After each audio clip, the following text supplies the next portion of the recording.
सोचिए, कल तक सोना और चांदी आसमान छू रहे थे, हर तरफ तेजी का माहौल था और फिर अचानक आज बाजार में मानो एक लाल समंदर आ गया हो।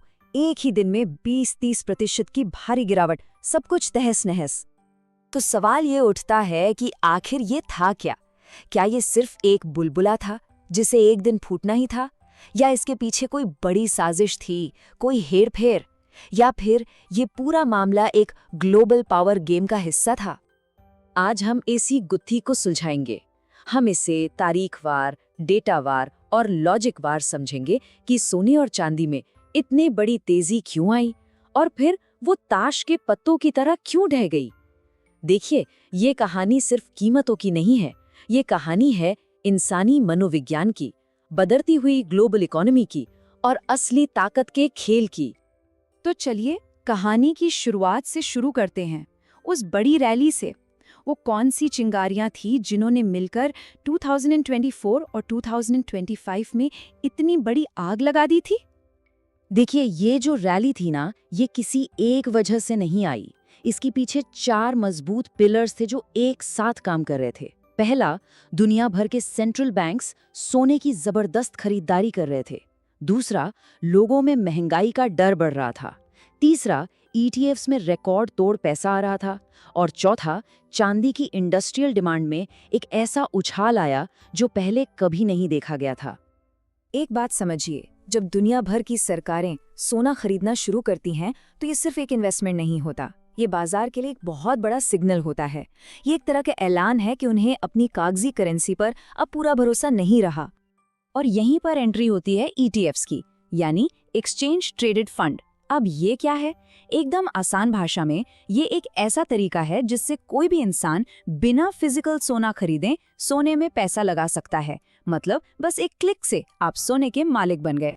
और इसी आसानी की वजह से 2025 में गोल्ड ETFs में पैसों की बाढ़ आ गई। आम लोग, रिटेल इन्वेस्टर्स सब सोने को एक सेफ बेट मानकर खरीद रहे थे। और जब इतनी डिमांड बढ़ेगी तो जाहिर है कीमतें तो ऊपर जाएंगी ही। लेकिन चांदी की कहानी तो और भी दिलचस्प थी। यहाँ एक डबल इंजन काम कर रहा था। एक तरफ सोलर पैनल, इलेक्ट्रिक गाड़ियां और इलेक्ट्रॉनिक्स में चांदी की खपत तेजी से बढ़ रही थी, तो दूसरी तरफ इन्वेस्टर्स का फोमो, मतलब कहीं ये मौका हाथ से निकल ना जाए वाला डर, इस आग में घी का काम कर रहा था। तो अब चलते हैं उस पल में जब बाजार अपने बिल्कुल पीक पर था। 2025 के आखिरी महीनों से लेकर जनवरी 2026 तक चार्ट्स रॉकेट की तरह सीधे ऊपर जा रहे थे और सोशल मीडिया पर सिर्फ एक ही बात, सोना और चांदी। हर तरफ एक ही माहौल था, अगर अभी नहीं खरीदा तो जिंदगी में कभी मौका नहीं मिलेगा। ये फोमो, ये लालच अपनी चरम सीमा पर था। और यही थी तूफान के आने से ठीक पहले की खतरनाक शांति। और जैसा कि कहते हैं, खतरा असल में यहीं से शुरू होता है। जब हर कोई आंख बंद करके एक ही दिशा में भाग रहा हो तो समझ जाइए कि कहानी बदलने वाली है। और फिर धड़ाम, सब कुछ बिखर गया। तो अब हम आते हैं सबसे बड़े सवाल पर। आखिर 30 और 31 जनवरी 2026 को ऐसा क्या हुआ जिसने इस चमकते हुए बुलबुले को फोड़ दिया? इसकी पहली वजह थी 30 जनवरी को आई एक बड़ी खबर, एक ऐसी पॉलिसी न्यूज़ जिसने अमेरिकी डॉलर को अचानक बहुत मजबूत कर दिया। और बाजार का एक गोल्डन रूल है, जब डॉलर मजबूत होता है तो सोना और चांदी जैसी कीमती धातुओं की कीमतें नीचे जाती हैं। इनका रिश्ता हमेशा उल्टा होता है। इसे ऐसे समझिए, सोने या चांदी को रखने पर आपको कोई ब्याज नहीं मिलता, राइट?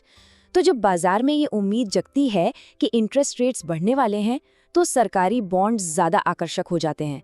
इन्वेस्टर्स सोचने लगते हैं कि क्यों ना सोना बेचकर उस जगह पैसा लगाएं जहां एक गारंटीड रिटर्न मिल रहा है। और बस यहीं से शुरू हुआ डोमिनो इफेक्ट। खबर आई, लोगों ने घबराहट में बेचना शुरू किया।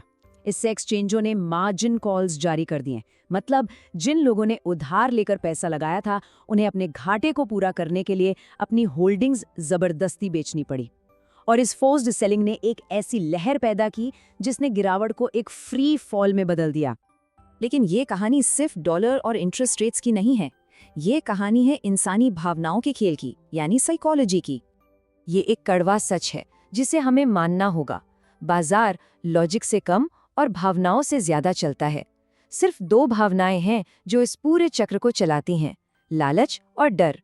जब रैली चल रही थी तो उसे लालच चला रहा था, हर कोई और ज्यादा कमाने की होड़ में था। और जब क्रैश आया तो उसे डर चला रहा था, जहां हर कोई बस अपना पैसा बचाने के लिए भाग रहा था। भीड़ वही थी, बस भावनाएं पलट गई थीं। चलिए अब इस पूरी कहानी को सिर्फ 60 सेकंड में एक टाइमलाइन के जरिए फिर से देखते हैं, ताकि ये पूरा घटनाक्रम हमारे दिमाग में साफ हो जाए। तो कहानी कुछ यूं थी। 2025 की शुरुआत में ETF का पैसा बाजार में आने लगा। 2025 के बीच तक चांदी की इंडस्ट्रियल डिमांड ने रफ्तार पकड़ ली। 2025 के अंत में रैली आसमान छूने लगी। जनवरी 2026 में रिटेल इन्वेस्टर्स का फोमो अपने चरम पर पहुंच गया। 30 जनवरी को पॉलिसी न्यूज का वो बड़ा झटका लगा और 31 जनवरी को एक जबरदस्त मार्केट क्रैश।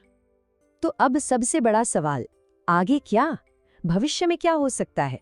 यहाँ हम कोई सलाह नहीं दे रहे हैं, बस 3 संभावित सिनेरियोज पर एक नजर डाल रहे हैं। पहला सिनेरियो है स्टेबलाइजेशन का।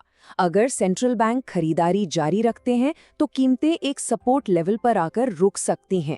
दूसरा है लगातार उतार चढ़ाव का। पॉलिसी को लेकर अनिश्चितता बाजार को ऊपर नीचे करती रह सकती है। और तीसरा, चांदी का संभावित बाउंस बैक। इसकी मजबूत इंडस्ट्रियल डिमांड इसे सोने से भी तेजी से रिकवर करने में मदद कर सकती है। असल में अगर हम देखें तो ये कहानी सिर्फ नंबरों की नहीं है, इसके मूल में है विश्वास। करेंसी में विश्वास, सरकार में विश्वास और आने वाले कल में विश्वास। जब ये भरोसा डगमगाता है तो सोना चमकता है, और जब उम्मीदें बदलती हैं तो ये गिर जाता है।